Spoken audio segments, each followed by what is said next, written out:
Hello అండి. అందరూ ఎలా ఉన్నారు? నేనైతే చాలా బాగున్నాను. మీరు కూడా అందరూ బాగున్నారు కదా! బాగున్నారనే అనుకుంటున్నాను. బాగుండాలని మనస్ఫూర్తిగా కోరుకుంటాను.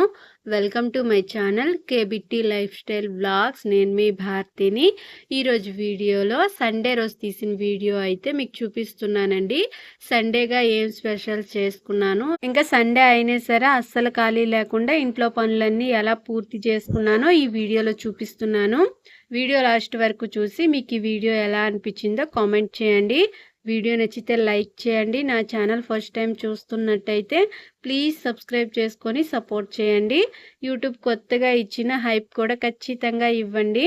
ఇంకా నేనైతే సండే కాబట్టి కరెక్ట్గా 5:15 6 గంటలకి ఈ టయానికి లేసాను. లేగానే ఫస్ట్ అయితే ఇంటి ముందు వాకిలి చిమ్మేసుకొని ఒట్టి నీరుతోనే కల్లాపు జల్లేసాను. దాని తర్వాత చిన్న ముగ్గు అయితే వేసుకుంటున్నాను. ముగ్గు అయితే 11 చుక్కల ముగ్గు అండి, మెలికల ముగ్గు. నాకైతే ఈ ముగ్గు నేర్చుకోవడానికి చాలా టైం పట్టింది, కానీ ఈ ముగ్గు నాకు బాగా నచ్చింది, అందుకని ఇష్టంగా నేర్చుకున్నాను. ఈరోజు వీడియోలో ఈ ముగ్గు మీకు వేసి అయితే చూపిస్తున్నాను. సింపుల్గానే ఉంది, కానీ మెలికల ముగ్గు కదా కొద్దిగా కన్ఫ్యూజ్ అయిపోయాను వేసేటప్పుడు. ఇంకా ఈ ముగ్గు మొత్తం వేసిన తర్వాత ఈ ముగ్గు మీకు ఎలా అనిపించిందో ఖచ్చితంగా కామెంట్లో చెప్పండి. నాకైతే ముగ్గు చాలా బాగా నచ్చింది. నార్మల్ ముగ్గుల కాడికి మెలికల ముగ్గు ఇంటి ముందు చాలా అందంగా కనిపిస్తాయి. నాకైతే మెలికల ముగ్గులు వేయడం అంటేనే చాలా ఇష్టం అండి.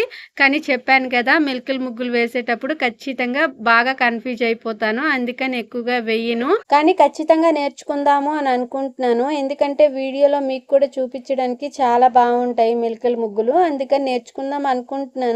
కానీ ఎంత నేర్చుకోవాలనుకున్నా సరే నేర్చుకున్నప్పుడు పర్లేదు బాగానే వస్తున్నాయి, కానీ ముగ్గు పిండితో వేసేటప్పుడు మాత్రం కొద్దిగా కన్ఫ్యూజ్ అయిపోతున్నానండి.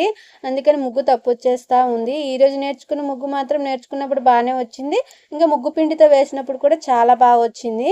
ఇంకా ఈ ముగ్గుకి చుక్కలు అయితే 11 చుక్కల ముగ్గు, ఎదురెదురుగానే చుక్కలు పెట్టుకొని ఒకటి వచ్చేంత వరకు అయితే చుక్కలు పెట్టుకోవాలి. ఇంకా ముగ్గు మొత్తం వేయడం అయిపోయిన తర్వాత ముగ్గు చుట్టూ చుక్కలు పెట్టేసి మెలికల డిజైన్లే వేస్తున్నాను.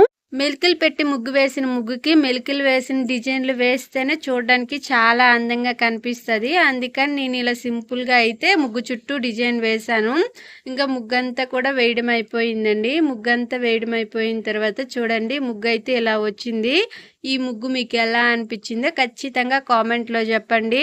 నాకైతే బాగానే నచ్చింది. ముగ్గంతా వేయడం అయితే బాగానే వచ్చింది, కానీ మరీ అంత నీట్గా రాలేదు.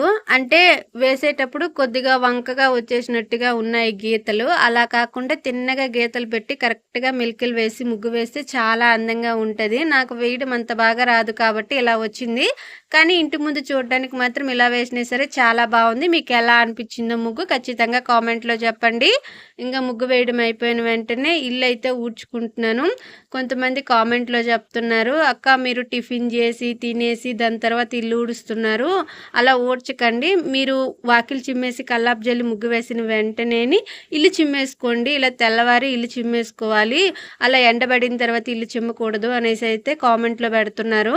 అందుకని నేను స్నానం చేయక ముందేని ఇల్లు అయితే చిమ్మేసుకున్నాను. నేను ఎందుకు వంట మొత్తం కంప్లీట్ అయిన తర్వాత ఇల్లు చిమ్ముతానంటే, వంట చేసేటప్పుడు గ్యాస్ దగ్గర కొద్దిగా చెత్తగా అవుతుంది కదా, అందుకని గ్యాస్ దగ్గర సర్దుకునేటప్పుడు ఒకేసారి ఇల్లు మొత్తం చిమ్మేసుకుంటే ఒకేసారి పని మొత్తం అయిపోతుంది అనేసి అలా అయితే చేస్తాను. కానీ అలా కాదంట, తెల్లవారే ఇల్లు అయితే చిమ్మేసుకోవాలంట, అప్పుడే మంచిది.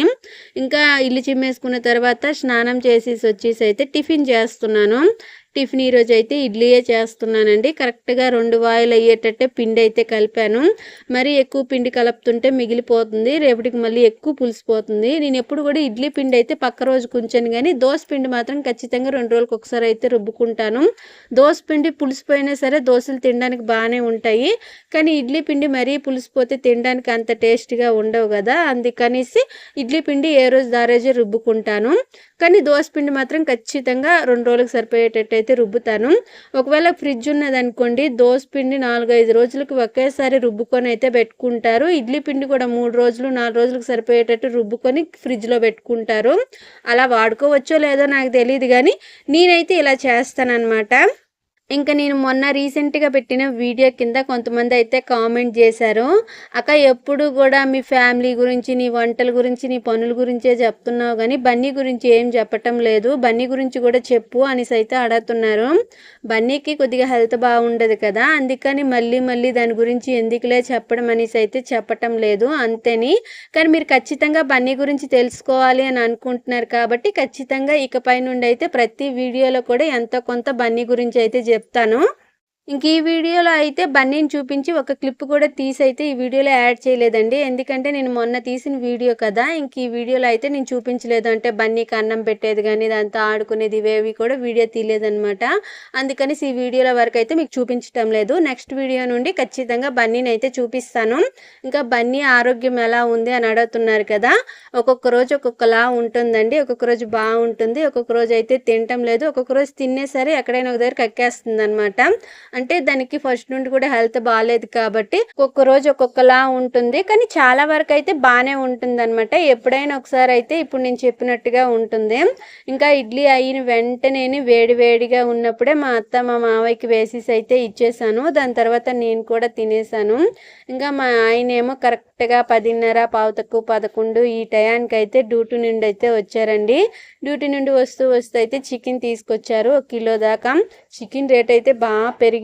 310 రూపాయలు 320 రూపాయలు అయితే ఉందంట చికెన్ రేటు. బాగానే పెరిగింది. ఇంకా కిలో దాకా చికెన్ తెచ్చారన్నాను కదా! మేమైతే 2 పూటలు ఈ చికెన్ తింటామండి. ఒక్క పూటలో అయితే తినలేము. మా ఇంట్లో విచిత్రం ఏంటంటే ఎప్పుడైనా ఇంట్లో పెంచుకున్న నాటుకోడ్లు కోసుకొని కూర వండామనుకోండి 4 కేజీల కూర అయినా సరే ఒక్క రోజులోనే తినేస్తాము. కానీ బయట కొనుక్కొని వచ్చిన బాయిలర్ కోడి మాత్రం కిలో చికెన్ అయినా సరే రోజు మొత్తం కూడా కొన్నిసార్లు అయితే తినలేము. చాలా వరకు అయితే తినేస్తాం కానీ కొన్నిసార్లు అయితే కొద్దిగా మిగిలిపోతూ ఉంటుందన్నమాట. అంటే బాయిలర్ కోడి చికెన్ ఇంట్లో తినడానికి అయితే ఎక్కువగా ఇష్టపడరు. మా ఇంట్లో ఫస్ట్ నుండి కూడా ఇంట్లో పెంచుకుని కోళ్ళు కోసుకొని తినడమే అలవాటండి. కానీ ఇప్పుడు ఎక్కువగా మా ఇంట్లో అయితే కోళ్ళు లేవు. అందుకని బయట నుండి అయితే ఎక్కువగా కొనుక్కొని వస్తున్నాము. 1-2 సంవత్సరాల నుండి ఇంట్లో కోళ్ళు పెంచేది అయితే చాలా తగ్గిపోయింది. పెంచుతున్నాం కానీ ఏదో ఒక తెగులు వచ్చేసి అయితే చనిపోతున్నాయి అన్నమాట. అందుకని ఇంట్లో ఎక్కువగా కోళ్ళు లేవు. ఇంకా చికెన్ తెచ్చిన తర్వాత నీట్గా ఒక 2-3 సార్లు అయితే కడిగిన తర్వాత ఉప్పు, కారం, పసుపు, ఉల్లిపాయ, టమాటా ఇంకా కొత్తిమీర మొత్తం వేసేసి అయితే చికెన్ మొత్తం కలిపేసి 1 గంట సేపు అయితే పక్కన పెట్టుకున్నాను. దాని తర్వాత మట్టి పాత్రలో అయితే చికెన్ చేస్తున్నాను.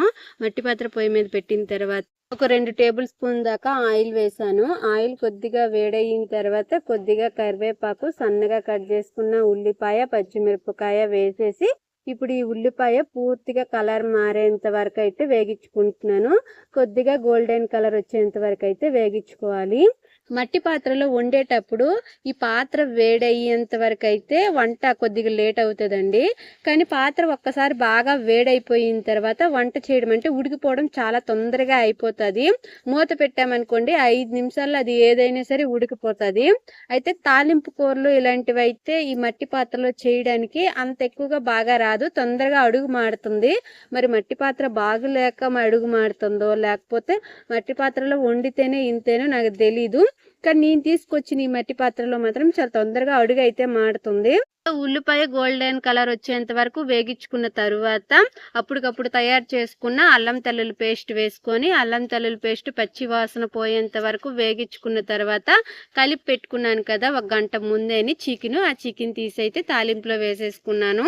ఇంక ఇప్పుడు ఈ చికెన్లో నుండి వచ్చే వాటర్ ద్వారా చికెన్ మొత్తం బాగా ఆయిల్లో మగ్గిన తరువాత మళ్ళీ కొద్దిగా వాటర్ వేసుకొని ఉడికించుకొని ఇంట్లో తయారు చేసుకున్న మసాలా వేసేసుకొని ఇంకా ఉడికిన తర్వాత దించేసుకోవడం. ఇలా నేనైతే సింపుల్గా చికెన్ చేసుకుంటానండి. ఒక్కొక్కరు ఒక్కొక్క పద్ధతిలో అయితే చికెన్ చేసుకుంటారు. నేనైతే ఈ పద్ధతిలో చేస్తాను.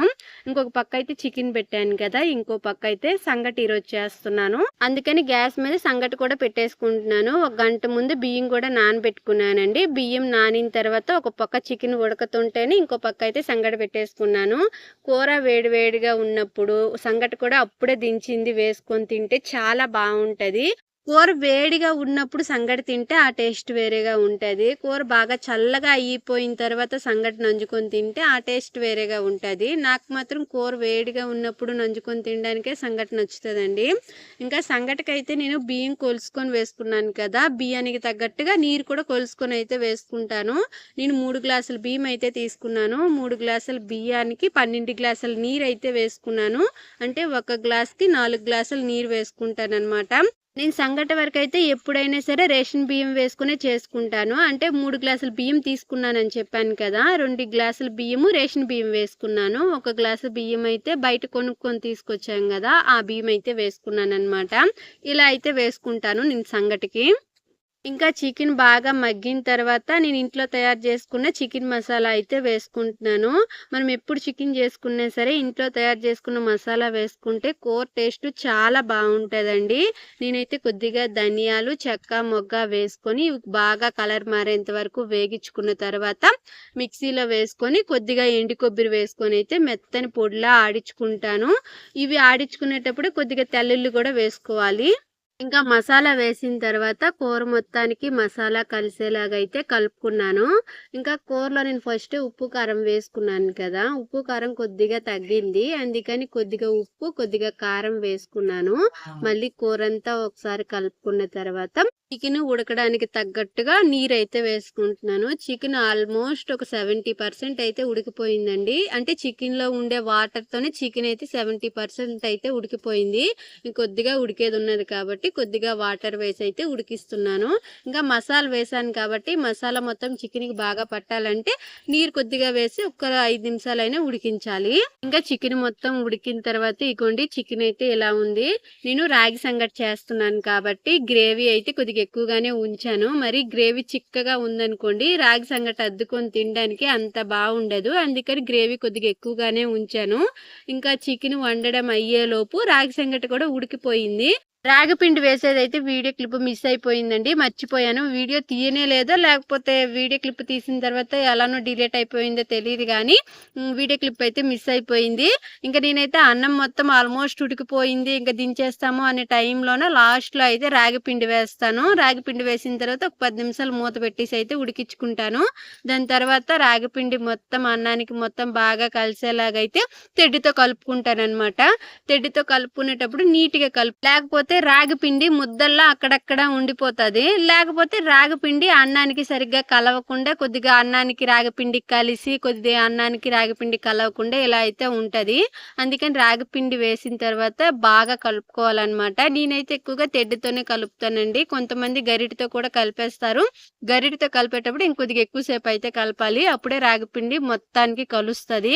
ఇంకా కూర చేయడము రాగి సంగటి చేయడం అయిన వెంటనే వేడివేడిగా ఉన్నప్పుడే అందరం బయట కూర్చొని అయితే తినేస్తున్నాము. రాగి సంగటి వేడిగా ఉంది, చికెన్ కూర కూడా చాలా వేడిగా ఉందండి. తినడానికి అయితే టేస్ట్ అదిరిపోయింది. రాగి సంగటి చికెన్ కాంబినేషన్ అయితే వేరే లెవెల్ ఉంటుంది.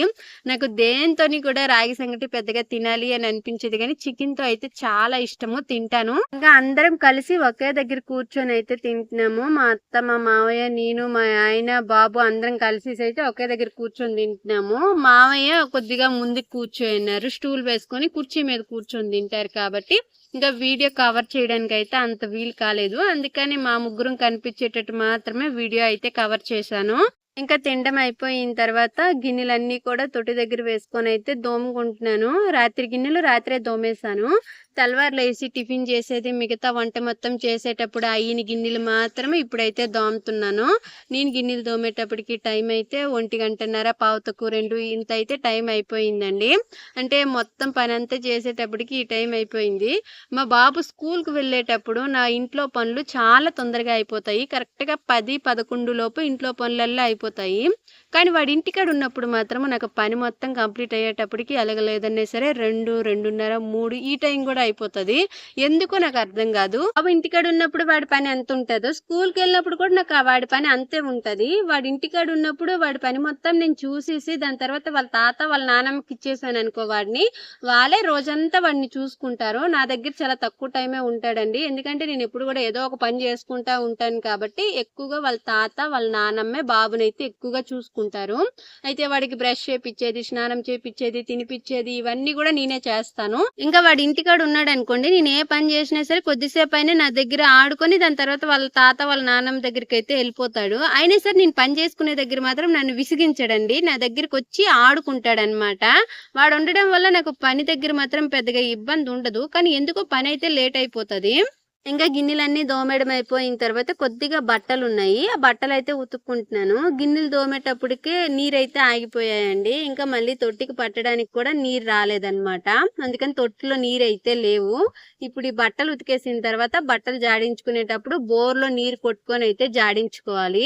బట్టలైతే ఎక్కువేం లేవులేండి. కనీసం బకెట్‌కి సగం కూడా లేవు. నాకు కొద్దిగా బట్టలు, బాబుకి కొద్దిగా బట్టలు మాత్రమే ఉన్నాయి. ఇప్పుడు వారం రోజుల నుండి అయితే ఏ రోజు బట్టలు ఆ రోజు ఉతికేస్తున్నాను. వారం రోజులు కాదులే గాండి. ఒక 4, 5 రోజుల నుండి అయితే ఏ రోజు బట్టలు ఆ రోజు అయితే ఉతికేస్తున్నాను. అందుకని ఈ రోజు కొద్దిగా తక్కువ బట్టలే ఉన్నాయి. మరీ ఎక్కువ బట్టలైతే ఏమీ లేవు. ఇంక నేను ఈ బట్టలు ఉతికేటప్పటికి టైం అయితే 2:30, 3 ఈ టైం అయిపోయింది. మొత్తం కంప్లీట్ అయ్యేటప్పటికి ఎలాగలేదన్నా సరే 3 అయిపోయిందిలేండి. ఇంకా బట్టలు ఉతకడం అయిపోయిన తర్వాత బోర్‌లో నీరు కొట్టుకొని అయితే జాడించుకుంటున్నాను. మా బోర్ చూసారా, ఇంతకుముందు వేరే పక్క తిరిగి అయితే ఉండేది కదా, ఇప్పుడైతే వేరే పక్క తిరిగిపోయి ఉంది. ఇంతకుముందు తూర్పు పక్క తిరిగేసి అయితే బోర్ ఉండేది. ఇప్పుడు పరమటి పక్కకి తిరిగిపోయిందనమాట. మొన్న బోర్ బాగా చేసినప్పుడు ఇలా అయితే సెట్ అయింది. ఎలా అయినా సరే బానే ఉంది. కాకపోతే బోరింగ్ అంత నీట్‌గా సెట్ అవ్వలేదండి. అంటే బోర్ కొట్టగానే నీరు రావటం లేదు. బోర్‌లో కొద్దిగా నీరు పోసి దాని తర్వాత కొడుతుంటేనే నీరు వస్తున్నాయి. ఇంతకు ముందు బోర్‌లో నీరు పొయ్యకుండానే కొట్టినా సరే కొట్టగానే నీరొచ్చాయి. ఇంకా కొద్దిగా ఎక్కువ నీరొచ్చేటియి అన్నమాట. ఇప్పుడు చాలా కొద్దిగా తక్కువ నీరొస్తున్నాయి. ఇంకా చాలా కష్టంగా ఉందిలేండి బోర్ కొట్టడం. అంత ఈజీగా అయితే ఏమీ లేదు. మా అత్త, మా మామయ్యకైతే ఇంకా కష్టంగా ఉంది. ఇంకా బోర్‌లో నీరు కొట్టుకున్న తర్వాత కొద్దిగా బట్టలే కాబట్టి జాడిచ్చేసుకుంటున్నాను. నేను 2 సార్లు అయితే బట్టలు నీటిలో పెట్టేసి అయితే జాడిస్తానండి. బట్టలు జాడించిన తర్వాత తీగ మీద అయితే వేస్తున్నాను. ఆ తీగ మీద వేసిన తర్వాత నీరన్నీ కారిపోయిన తర్వాత ఎండలో అయితే ఆరబెట్టుకుంటాను. ఎండలో బట్టలు అయితే ఎక్కువసేపు ఆరబెట్టకూడదండి. ఎక్కువసేపు ఎండలో బట్టలు ఆరబెట్టామనుకోండి, బట్టలు కొన్ని కలరు చాలా వరకు అయితే తగ్గిపోతా వస్తా ఉంటది రోజు రోజుకి. అందుకని ఎండలో ఎక్కువగా బట్టలు ఆరబెట్టకుండా నీడలో ఆరబెట్టుకోవాలి. అలా అని నీడలో మాత్రమే ఆరబెట్టామనుకోండి, బట్టలకు అయ్యే క్రిములన్నీ కూడా చచ్చిపోకుండా ఉండిపోతాయంట అలాగా. అందుకని కొద్దిసేపు అయినా సరే ఎండలో ఆరబెట్టాలంట. ఇంకా నేను బట్టలు ఆరబెట్టడం అయిన తర్వాత మా ఆయన డ్యూటీ నుండి వస్తా ఇంట్లోకి కావాల్సిన కొన్ని సామాన్లు అయితే తీసుకొచ్చారు. ఎక్కువ కాదులేండి, కొన్ని కందిపప్పు, పెసరపప్పు, నూనె, గోధుమ, రాగిపిండి, ఉప్పు ఇలా కొద్దిగా సామాన్లు అయితే తీసుకొచ్చారు. మా ఆయన వచ్చిన ప్రతిసారి ఇంట్లోకి కావాల్సినవి కొద్దిగా సామాన్లు అయితే తీసుకొస్తారండి.